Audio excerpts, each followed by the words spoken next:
Welcome to the MESINESP Medical Indexing in Spanish, Current and Future Directions talk.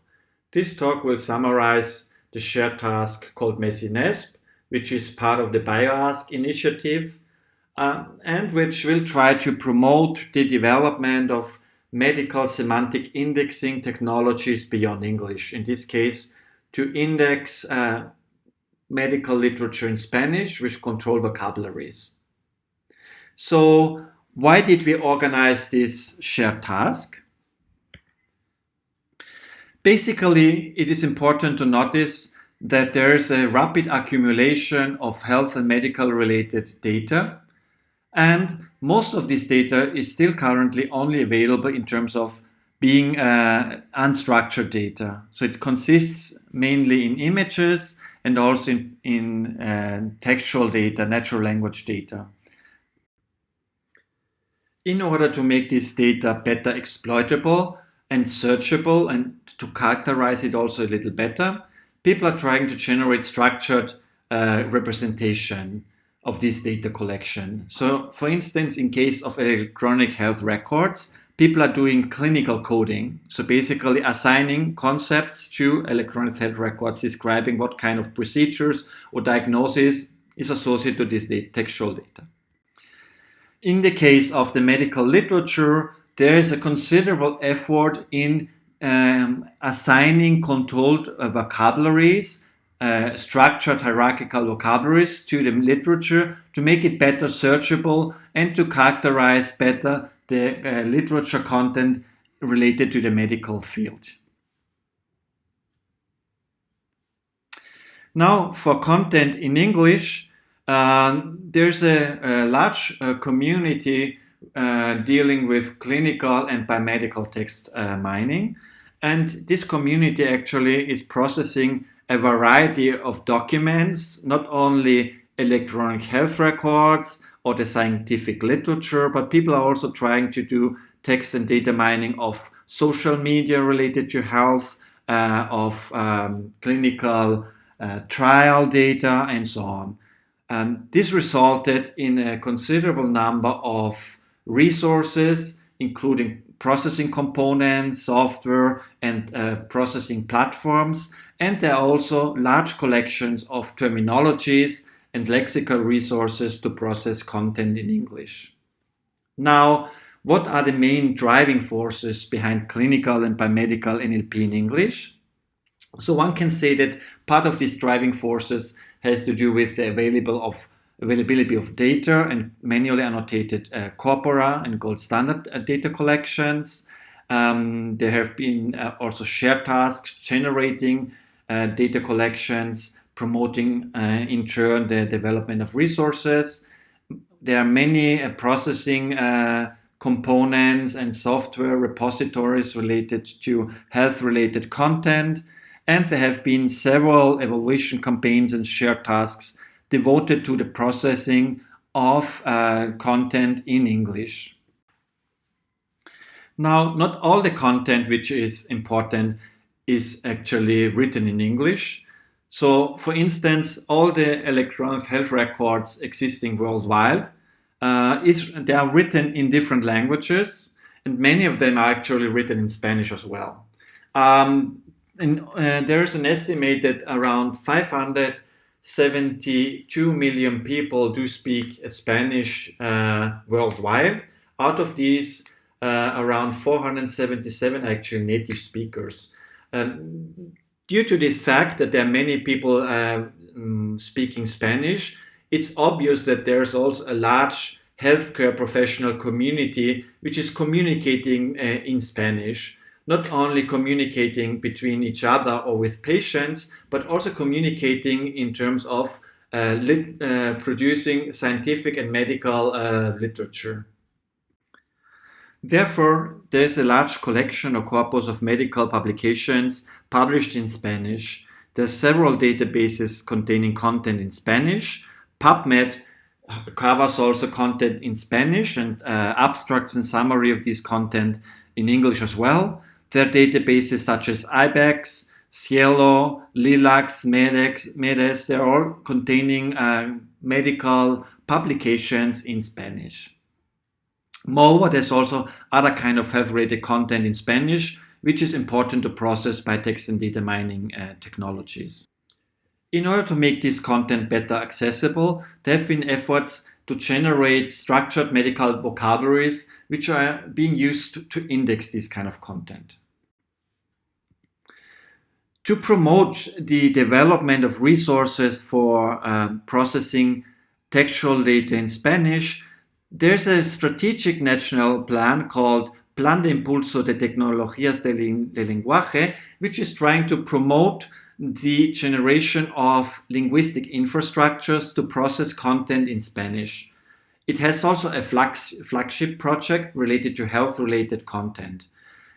In the context of this flagship, there are collaborations with hospitals, the National Library of Medicine in Spain, some funding agencies, as well as the Spanish Medical Agency.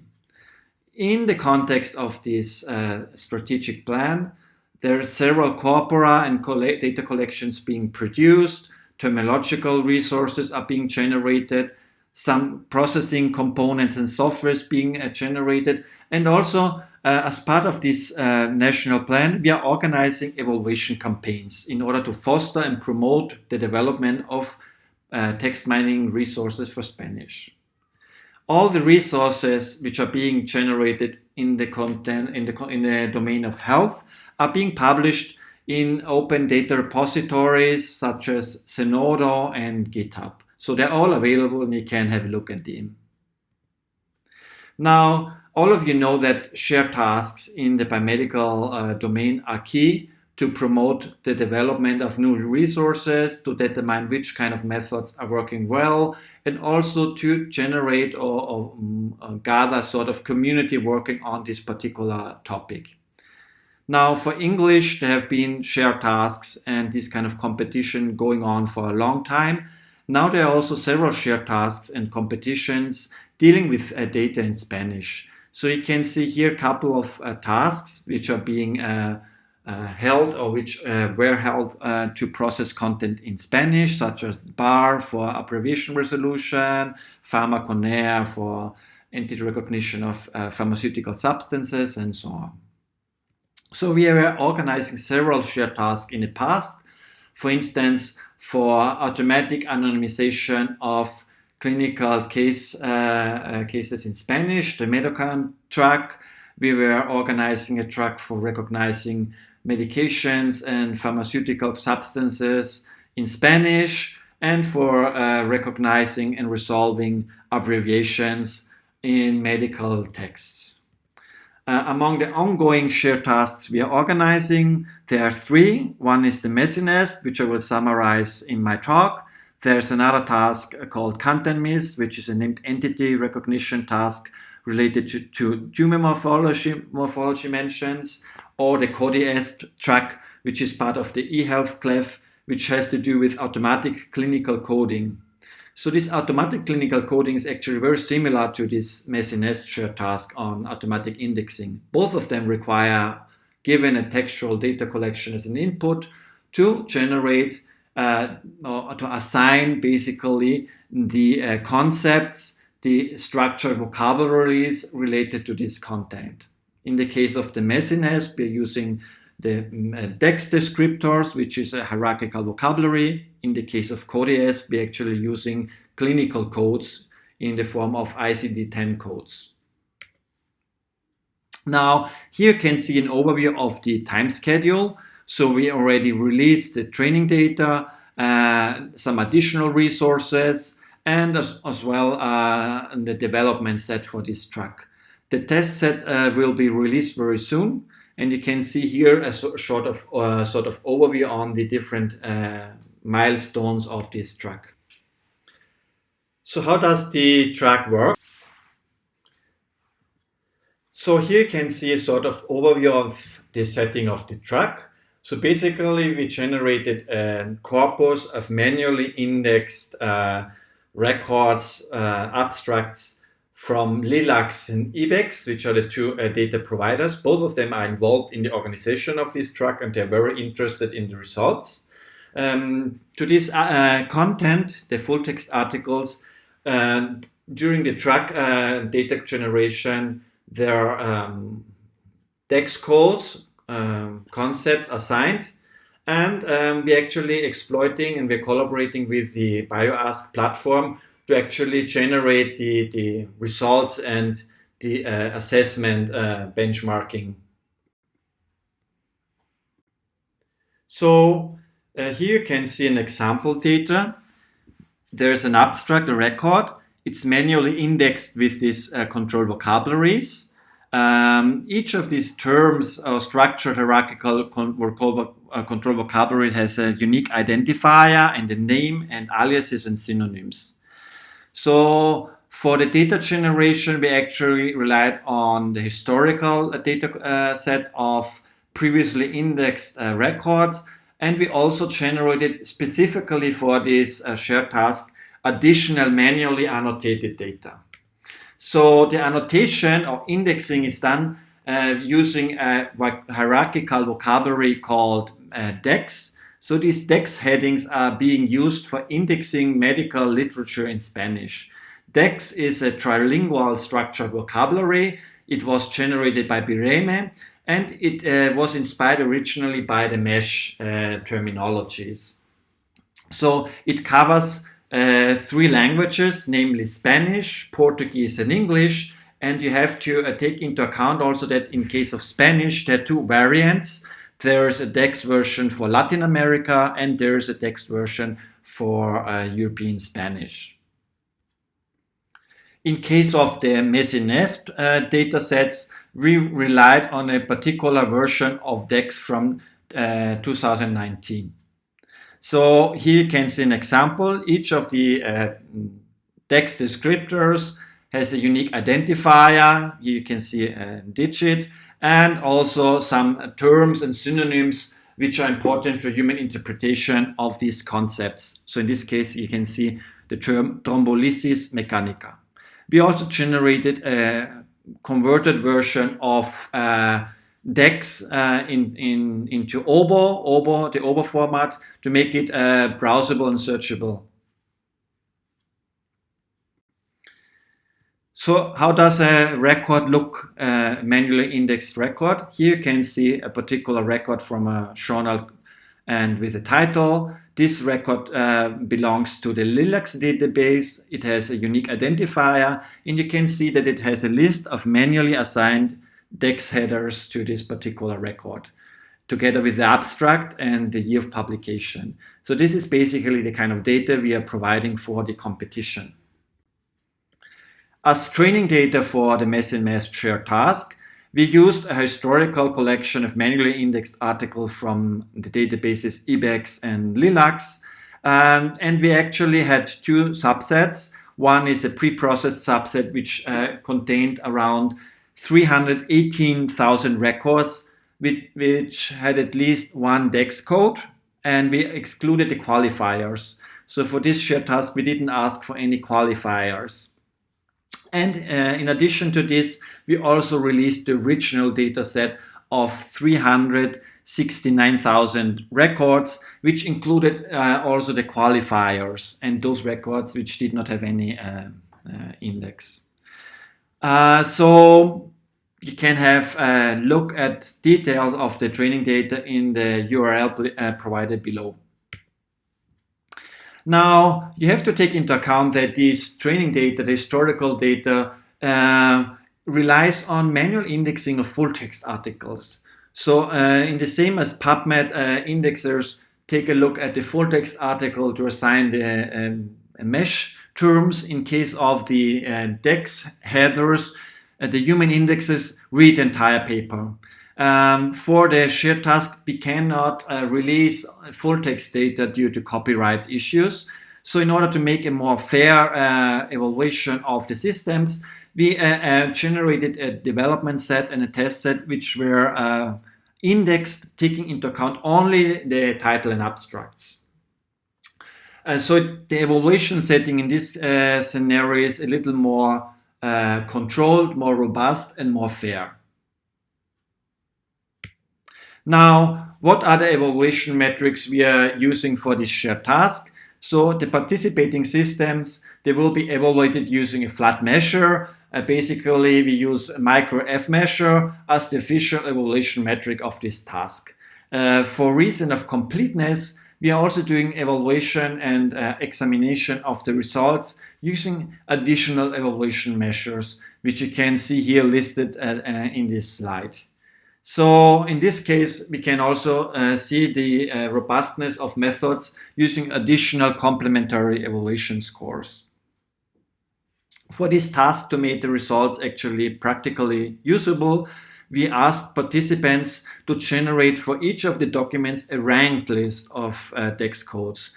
This implies that the generated systems and tools could actually be directly used as a sort of assistance to manual indexing through this ranked collection of proposed text codes. Now, I would like to conclude the shared task setting and also to point out some of the future potential interesting aspects of the MESINESP track. First, basically, the MESINESP track can be considered as the first effort to systematically evaluate and promote the development of medical indexing tools of content in Spanish. We provided a very large training collection of content from the major literature databases hosting content in Spanish. They're actually supporting actively the shared task, and they're interested also in the results and the systems coming out of this track. For this shared task, we also generated manually annotated, manually indexed records restricted to the abstracts only to be able to actually examine the effect on indexing technologies using full text versus only abstract data. This manually annotated data had been generated by 7 different human indexers. And we also generated a sort of consensus based on the indexing process by multiple annotators. We foresee that the systems participating in this track, they can directly impact the indexing process of these databases, as they're facing currently a significant time delay during the indexing process. So for them, it's very challenging to keep up with the content, the new published papers, and they really need desperately these kind of systems. We also think that these indexing technologies can be applied not only to the literature, but they have potential also for indexing and characterizing content of other kind of resources, such as clinical trial databases. Also, they can be used for indexing health-related national project proposals. They can be used for indexing patent databases, or even for indexing, for instance, clinical practice guidelines. Moreover, we think that this kind of evaluation setting can be interesting also for other languages. So, for instance, content in Portuguese, which is also indexed with text, or other resources and data collections. Moreover, we think that methodologically this kind of track might be very similar to clinical coding. So the CodeES track at CLEF 2020 could be a sort of similar scenario, but using clinical related content. So I would like to conclude and acknowledge our collaborators. So basically, first of all, I would like to acknowledge all the collaborators of the BSc and the National Plan for Advancement of Language Technologies in Spanish. We do acknowledge the active participation and involvement of the health-related databases, especially the EBEX responsible people, Elena Primo and Cristina Bojo from the National Health Library in Spain, and our collaborators from the BioAsk initiative, Anastasios and George Palouras. Thank you very much for your attention.